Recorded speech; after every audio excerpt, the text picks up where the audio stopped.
She's obviously very likable and forthright and interesting, but think about what she's saying there. Naomi Osaka is saying,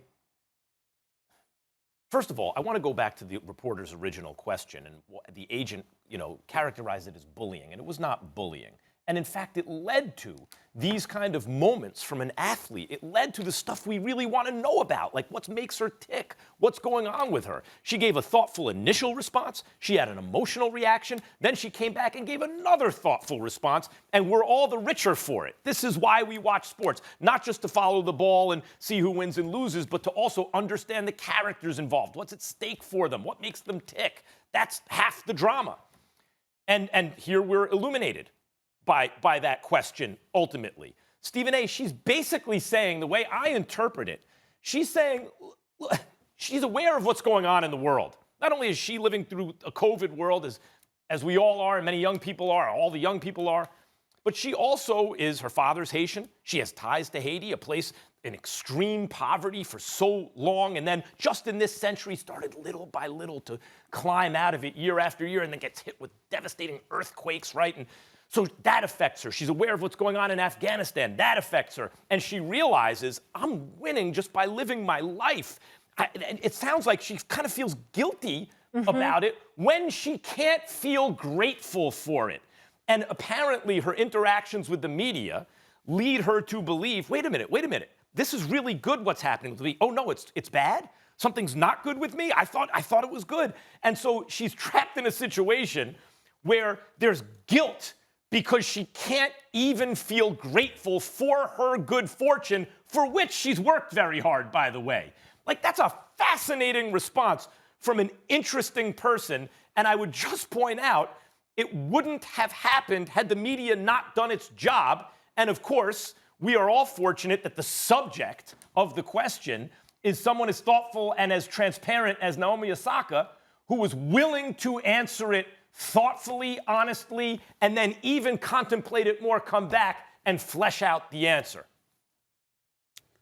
I couldn't agree with you more. I think that you're 1,000% correct and right on point in every word that you just uttered. And I couldn't be more proud of her in terms of her willingness to attempt to explain where she's coming from, because at the end of the day, when you're in the media, that's essentially what you're asking for. You're not requiring an explanation. You're simply saying that as members of the press, whose occupation is to disseminate messages to the masses, what you want to do is give the athletes an opportunity to do that themselves, using you as a conduit to do so, rather than interpreting it for them without speaking to them or hearing from them and just coming in up and drawing your own conclusions. Having said that, I want to take this a step further, Max, and tell you what's just, you and Molly, just what's on my mind when I watched her yesterday. I thought about her and what she had to say. I thought about Kyrie Irving a lot. I thought about this guy that we've looked at and we've wondered from time to time, what's going on with your mind? Where are you at? You know, you signed on to do this job, blah, blah, blah, blah, blah. And then I go back to read articles about how he partnered with New York City to provide $250,000 worth of meals to those in need. I'm thinking about him speaking out in May about the Israeli-Palestinian conflict and how he just wished that the violence would stop. I'm thinking about how he assisted a Pakistani village in terms of acquiring clean water. And you think about the philanthropy, just his humanity and his charity and the things that he is engaged in. And clearly, he is a brother whose heart is in the right place. No question. And wants to do a lot of good for a lot of people.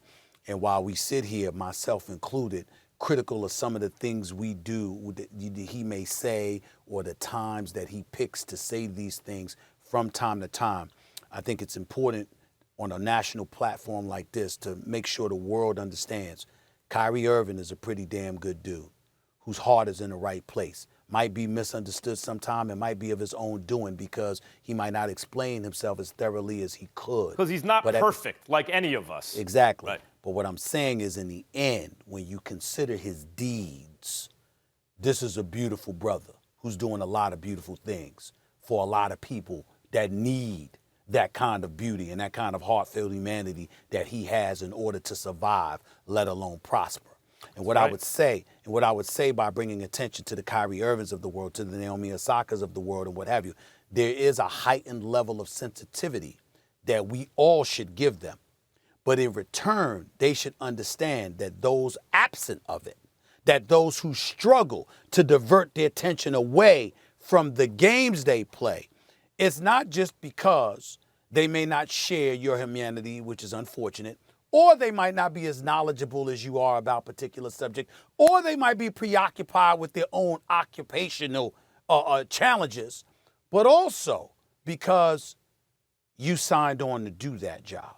So in other words, what I would say to Naomi Osaka, what I would say to Kyrie Irving and everybody else is that be mindful of the fact that you have more fans than cynics.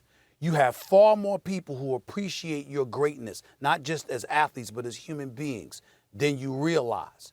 But the other side to it is that the only reason why people might come at you about the games is because you signed on to play those games. And that's why they're in front of you in the first place. And that's something that you always have to be mindful of because, again, they're going to want the tennis. They're going to want the basketball. They're going to want all of these other things. All of that other stuff that comes with it, it should come with it. If that's a part of you, we should embrace it.